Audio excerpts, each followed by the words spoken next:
اب اگلے مقرر محترم جناب ابو رضوان محمدی ناظم اعلیٰ جمعیت اہل حدیث مہاراشٹر سے میں گزارش کروں گا کہ وہ تشریف لائیں اور اختلافی مسائل میں سلفی منہج اس عنوان پر خطاب فرمائیں۔ اختلافی مسائل میں سلفی منہج۔ ان الحمد للہ نحمده ونستعینه ونستغفره ونعوذ باللہ من شرور انفسنا ومن سیئات اعمالنا من يهده الله فلا مضل له ومن يضلل فلا هادي له واشهد ان لا اله الا الله وحده لا شريك له واشهد ان محمدا عبده ورسوله اما بعد قال الله تعالى اعوذ بالله من الشيطان الرجيم يا ايها الذين امنوا اطيعوا الله واطيعوا الرسول واولي الامر منكم فان تنازعتم في شيء فردوه الى الله والرسول ان كنتم تؤمنون بالله واليوم الاخر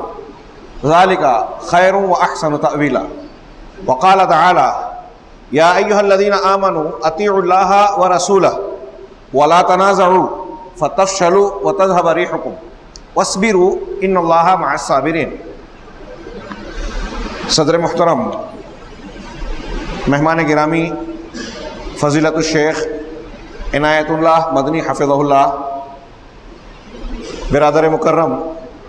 محمد نجیب بقالی حفظہ اللہ، قابل احترام برادر جناب ساجد عبدالقیوم حفظہ اللہ، اور ان کے ساتھ آئے ہوئے رفقا، میرے بزرگوں، بھائیوں، ماں اور بہنوں، سب سے پہلے میں اللہ تبارک و تعالیٰ کا کہ جناب نے حمد اور شکر بجا لاتے ہوئے اس کے بعد اپنے مہمانوں کا جمعیت اہل حدیث مالیگاؤں مہاراشٹر اور آپ تمام حضرات کی جانب سے شکریہ ادا کرتا ہوں۔ یہ حضرات جو آج آپ کے بیچ موجود ہیں، آپ نے ایک خطاب سنا، سماعت فرمایا، اور میرے بعد ایک خطاب اور ہونا ہے کہ گزشتہ ہفتے عشرے سے سفر میں ہیں اور سلفی کارواں کے نام سے سلفی منہج کا بنیادی اور اس کے ذیلی عناوین کے ساتھ مختلف شہروں اور بستیوں میں پہنچ کر موجودہ حالات اور تقاضوں کے پیش نظر لوگوں کو سلفی منہج سے، اس کی اہمیت و افادیت سے، اس کے تقاضوں سے روشناس کرا رہے ہیں، اور یہ بتا رہے ہیں کہ وہ طبقہ بھی جو قرآن و سنت کو ماننے کا دعوے دار ہے، جو اپنے آپ کو اہل الحدیث کہتا ہے، جو سلفیت کی طرف نسبت کرتا ہے اور بجا طور پر اس پر فخر کرتا ہے، اس کا غالب حصہ آج سلفیت کے مفہوم سے ناآشنا ہے۔ اللہ تبارک و تعالیٰ ان حضرات کو جزائے خیر عطا فرمائے، ان کی کوششوں کو، سعی و جہود کو قبول فرمائے۔ خاص طور سے ہمارے مشائخ کے ساتھ اس پروگرام کے روح رواں برادر محترم جناب ساجد عبدالقیوم صاحب، جو ہیں تو ہندوستانی لیکن کویت میں ان کی مشغولیات ہیں، اور تھوڑے سے تعارف کے ساتھ میں ایسا جانتا اور سمجھتا ہوں کہ وہ دنیاوی مشاغل سے کہیں زیادہ دینی اور دعوتی مشغلے میں مصروف رہا کرتے ہیں، اور جب انہوں نے ہندوستان کے حالات کو جانا، سمجھا کہ آج ہمارے نوجوانوں کا اور خاص طور سے نئے لوگوں کا جو حال ہے بڑا عجیب و غریب ہے کہ سلفی منہج سے انتساب تو رکھتے ہیں لیکن سلفیت سے وہ جانتے نہیں ہیں۔ بہت سارے عقائد و عبادات کے معاملے میں ان کا طور طریقہ، ان کا منہج اللہ کے نبی صلی اللہ علیہ وسلم کے پیش کردہ لائے ہوئے دین، صحابہ کرام کے طریقہ کار سے ہٹا ہوا ہے، صاف انحراف نظر آتا ہے، اور خاص طور سے ایسے مسائل میں جن کے بیچ اختلافات پائے جاتے ہیں امت کے درمیان، وہ اختلاف تضاد ہو یا اختلاف تنوع۔ اختلاف کی دو قسمیں، یا یوں کہہ لیجئے کہ ایک تفرق و تہذب والا اختلاف ہو،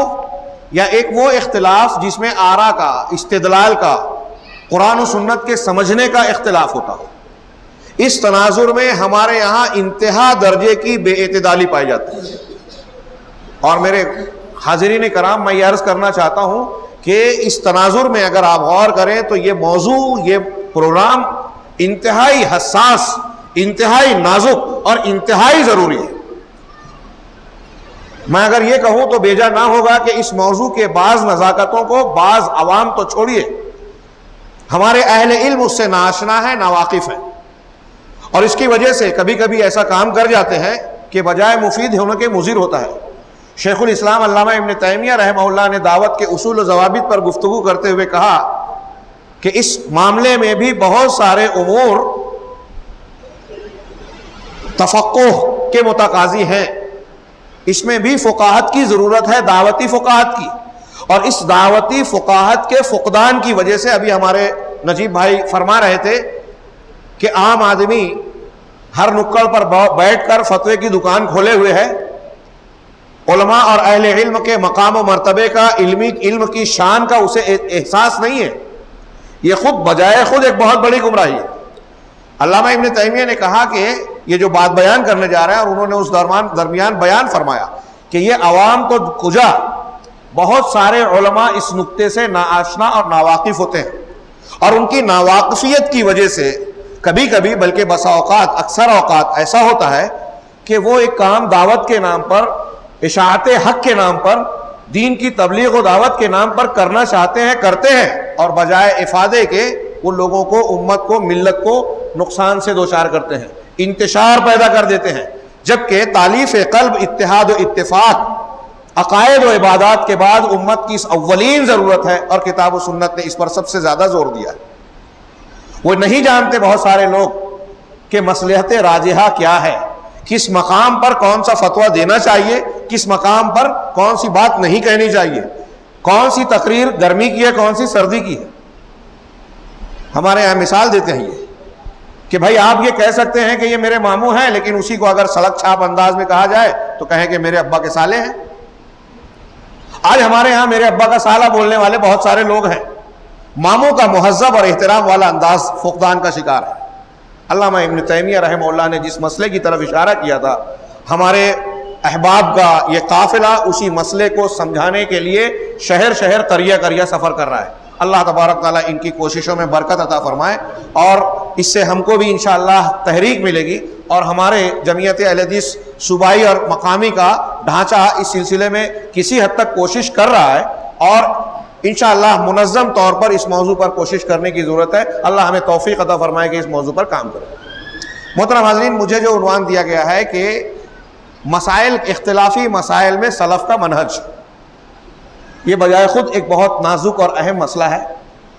میں نے مہمانان گرامی سے یہ گزارش کی کہ میں مقامی حیثیت رکھتا ہوں،